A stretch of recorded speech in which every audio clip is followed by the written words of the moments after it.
हाय army friends. तो मैं आप लोगों के लिए लेके आ चुकी हूँ एक न्यू स्टोरी।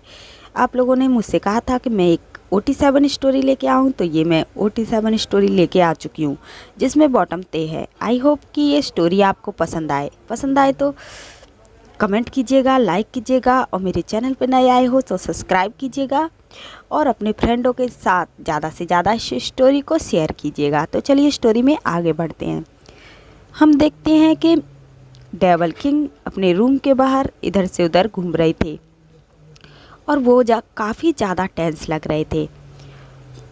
कुछ देर वो ऐसे ही इधर से उधर घूमते रहते हैं, तभी रूम के अंदर से एक बच्चे के रोने की आवाज़ आने लगती है, जिसे सुन के डेवल किंग की आंखों में हल्के से टीयर्स आ जाते हैं और होठों पे एक बड़ी सी स्माइल।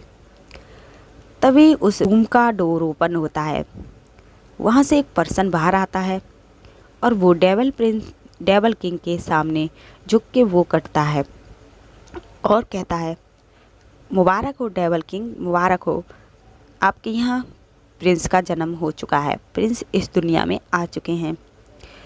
ये सुन के डेवल किंग बहुत ज़्यादा हैप्पी हो जाते हैं और वो अपने गले से एक मोतियों का हार निकाल के उस पर्सन को दे देते हैं। वो पर्सन बहुत ज़्यादा हैप्पी हो जाता है और वहाँ से चला जाता है।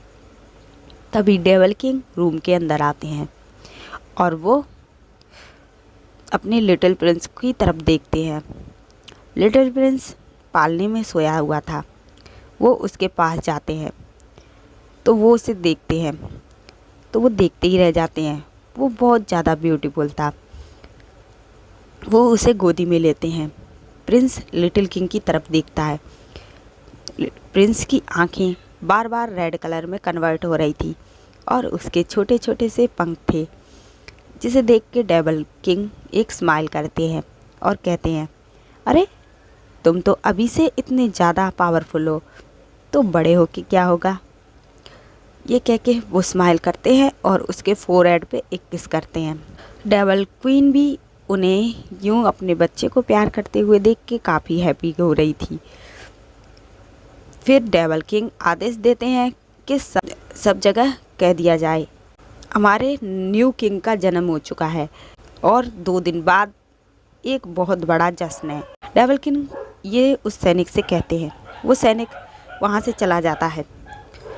फिर 2 दिन बाद राजमहल में बहुत बड़ा जश्न था, जिसमें सारे किंगडम के लोग आए थे। उसमें ओमेगा भी थे, वैम्पायर भी थे, फॉक्स भी थे, डेवन भी थे।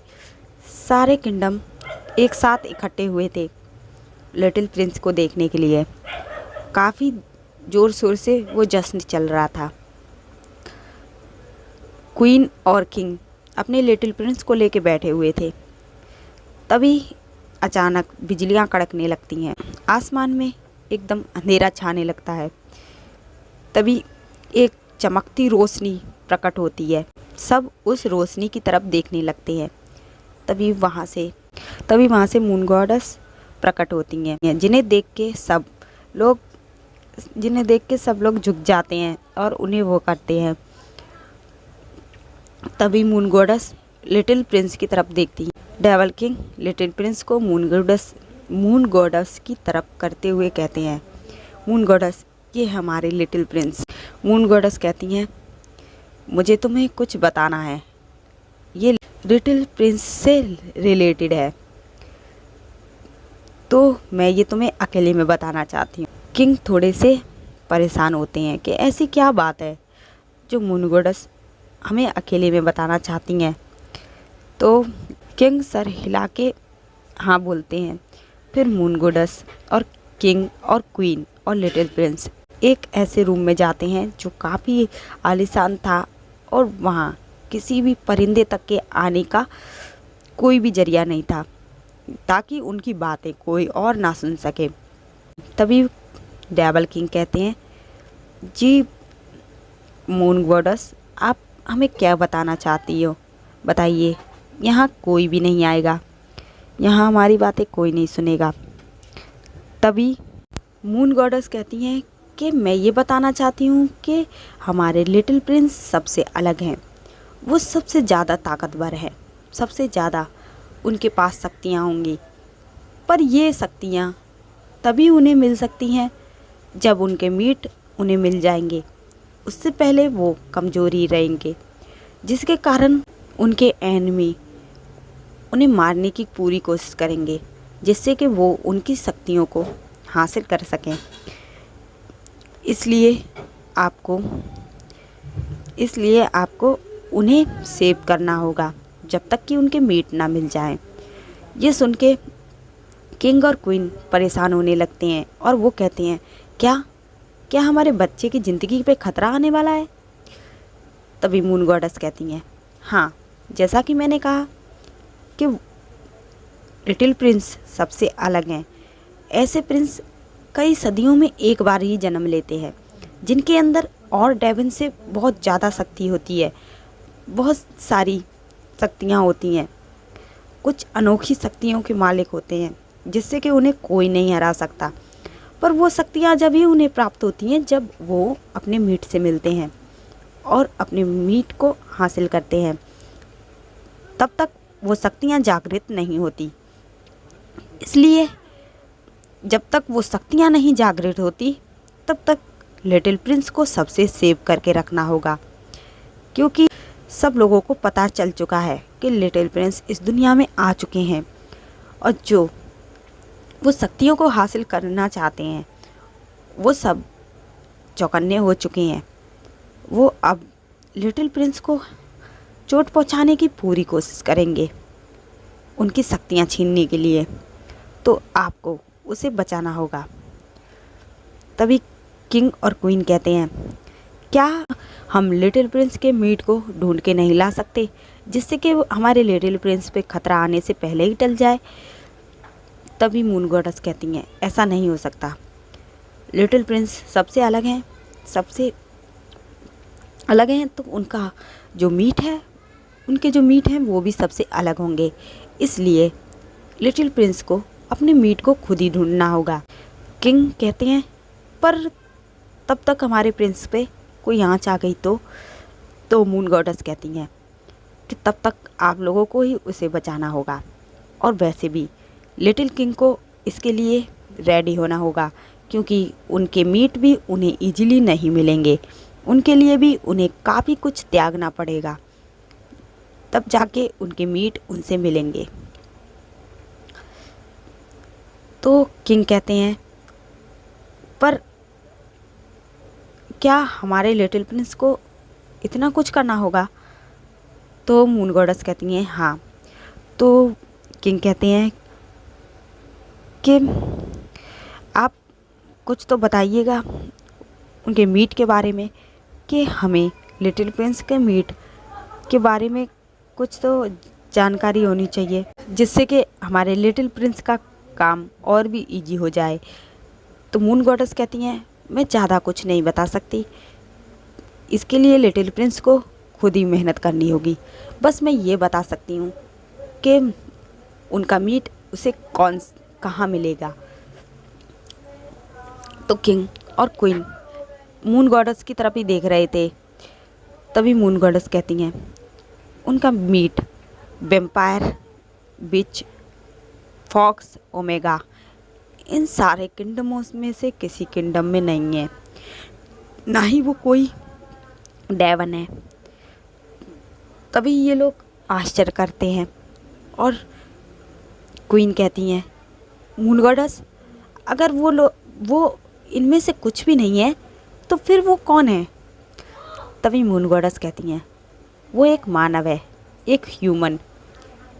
ये सुन के किंग और क्वीन दोनों ही शॉक हो जाते हैं और वो कहते हैं, मानव? आपने तो कहा था वो काफ़ी ज़्यादा ताकतवर होंगे, तो वो मानव कैसे हो सकता है? मानव तो हम लोगों से काफ़ी ज़्यादा कमज़ोर है। ह्यूमन तो सारे किंगडमों में से सबसे ज़्यादा कमज़ोर हैं, तो वो कैसे ताकतवर हो सकते हैं? क्वीन कहती हैं, मून गॉडेस कहती हैं, हाँ, कमज़ोर हैं, मगर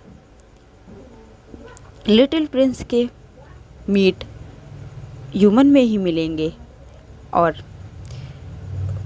वो सबसे अलग होंगे, सबसे ज़्यादा ताकतवर। वो मिल जाएंगे तो उन्हें कोई नहीं हरा सकता। लिटिल प्रिंस पे वो एक भी आँच नहीं आने देंगे। तो मून गॉडेस की बात सुन के क्वीन कहती हैं, मिल जाएंगे मतलब क्या है आपका? क्या वो एक नहीं है? तभी मून गॉडेस कहती हैं, नहीं, वो एक नहीं है, वो 6 हैं। ये सुन के किंग शॉक हो जाते हैं और कहते हैं, 6?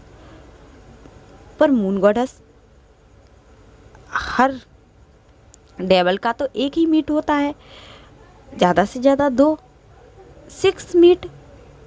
तो मून गॉडेस कहती हैं, जैसा कि मैंने कहा कि लिटिल प्रिंस सबसे अलग, सबसे ज़्यादा ताकतवर है, उसी प्रकार उनके मीट भी सबसे ज़्यादा पावरफुल होंगे, सबसे अलग होंगे।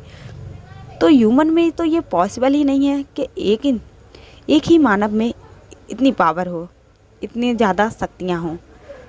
इसलिए वो पूरे 6 हैं। उन 6 में ये सारी पावर बट चुकी है, और वो जो शक्तियाँ हैं वो उनकी खूबियों के रूप में उनके साथ हैं, जो कि अपने मीट के मिलने के बाद जागृत हो जाएंगी। तब तक वो भी एक नॉर्मल ह्यूमन है। ये सुन के लिटिल किंग और ये सुन के क्वीन और किंग बस मून गॉडेस को ही देख रहे थे। फिर मून गॉडेस कहती हैं, जब लिटिल किंग उन्हें ढूंढ लेंगे, उनके साथ वेटिंग कर लेंगे, तभी इन सब की शक्तियाँ जागृत हो जाएंगी। और इनकी शक्ति जागृत होते ही इन लोगों की शक्तियाँ जागृत होते ही पूरे संसार में इनके मुकाबले का कोई नहीं होगा, इन्हें कोई नहीं हरा पाएगा। इसलिए लिटिल प्रिंस को इसके लिए आपको तैयार करना होगा, जिससे कि वो हर सिचुएशन को बिना शक्तियों के ही हैंडल कर सकें। क्वीन और किंग लिटिल प्रिंस की तरफ देखते हैं, जो अपनी रेड होती आंखों से स्माइल कर रहे थे। उन्हें देख के फिर वो मून गॉडेस की तरफ देखते हैं और हाँ में सिर हिलाते हैं। मून गॉडेस कहती हैं, ठीक है, मैंने आपको जो बताना था बता दिया, अब मैं चलती हूँ। तभी किंग कहते हैं, पर मून गॉडेस, हमारा प्रिंस उनको पहचानेगा कैसे? क्योंकि ओमेगा हो या वेम्पायर हो, ओमेगा हो या डेवन हो, सब में अपनी एक स्मेल होती है, जिसके ज़रिए हर कोई अपने मीट तक पहुंचता है। बट ह्यूमन में ऐसा कुछ नहीं होता। फिर हमारा प्रिंस अपने मीट को कैसे पहचान पाएगा? मून गॉडेस कहती हैं, इस समस्या का भी हल है। जैसा कि मैंने कहा, उन 7 में शक्तियाँ बटी हुई हैं, और वो शक्तियाँ उनकी खूबी के रूप में उनके साथ हैं। उन्हीं खूबियों के जरिए प्रिंस उन्हें पहचानेंगे। वो खूबियाँ ऐसी होंगी जिनका मुकाबला उस ह्यूमन वर्ल्ड में कोई नहीं करेगा, कोई नहीं कर पाएगा। अपनी खूबियों के जरिए, जो कि उनकी शक्तियाँ हैं, सबको हराते आए हैं। वो अपनी खूबी में नंबर 1 पे हैं। उन्हीं खूबियों के जरिए डेविल प्रिंस उन तक पहुंच जाएंगे। डेविल प्रिंस उन तक पहुंच जाएंगे। किंग कहते हैं, तो क्या आप बताएंगी कि वो कौन सी खूबियां हैं? तो मून गॉडेस कहती हैं, वो डेविल प्रिंस को मैं खुद बताऊंगी। जब वो 18 ईयर्स के हो जाएंगे, तभी वो अपने इस सफ़र पे निकलेंगे। तब तक आप लोगों को ही उन्हें सेव करना होगा। फिर किंग और क्वीन कुछ नहीं बोलते और नीचे सिर झुका के हाँ बोलते हैं। फिर मून गॉडेस वहाँ से गायब हो जाती हैं। अब किंग और क्वीन बस इसी चिंता में थे कि वो अपने बेटे को कैसे सेव करेंगे। जब तक उसका मीट उन्हें नहीं मिल जाता, तब तक उनकी बेटे की जान पे खतरा मंडराते रहेगा। पर वो कुछ कर भी नहीं सकते थे। इसलिए वो जल्दी से जश्न ख़त्म करते हैं और आदेश दे देते हैं बिना इजाज़त के कोई महल में प्रवेश भी नहीं करेगा। वो महल से काफ़ी लोगों को दरख्वास्त कर देते हैं, काफ़ी सारे मेड को भी भगा देते हैं। वो नहीं चाहते थे कि वो किसी पे भरोसा करें और वो डेविल प्रिंस को कोई हम पहुंचा सके। अब उन्होंने काफ़ी ज़्यादा सैनिक बढ़ा दिए थे। डेविल प्रिंस अब धीरे धीरे बड़े होने लगे थे, वो और भी ज़्यादा खूबसूरत होने लगे थे, पर वो अपने महल से कहीं बाहर नहीं जाते थे, वो महल के अंदर ही रहते थे। और किंग और क्वीन बस इसी डर में रहते थे कि कोई डेविल प्रिंस को कोई चोट ना पहुंचाए। इस कारण डेविल प्रिंस को महल से बाहर जाने आने पे पाबंदी लगा दी गई थी। डेविल प्रिंस को इस बात से बहुत दुख होता था कि वो बाहर की दुनिया क्यों नहीं देख सकते, पर उन्हें क्या पता था कि उनकी ज़िंदगी में क्या होने वाला है।